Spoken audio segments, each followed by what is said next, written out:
নমস্কার, আমি মৌমিতা। আমার ছোট্ট একটা মিনি ব্লগে আপনাদেরকে স্বাগত। এই যে কালকে কিন্তু আমরা চলে গিয়েছিলাম আমার বরের স্যারের মেয়ের জন্মদিনে। আর দেখো সকালবেলা মাঝবাস থেকে আমার এখানে কি অবস্থা, ফোসকা পড়ে গিয়েছিল।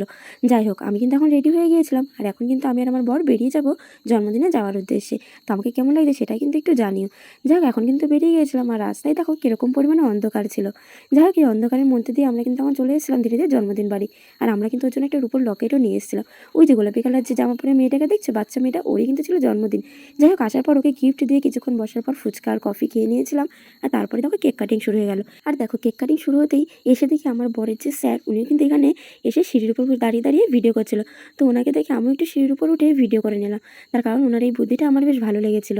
এই জন্য কিন্তু আমি উপরে এসে একটু ভিডিও করে নিলাম। আর তারপরেই দেখো একটু খেতে বসে পড়েছিলাম। আর খেতে বসে তোমাদেরকে একটু আমাকে দেখিয়ে নিচ্ছিলাম।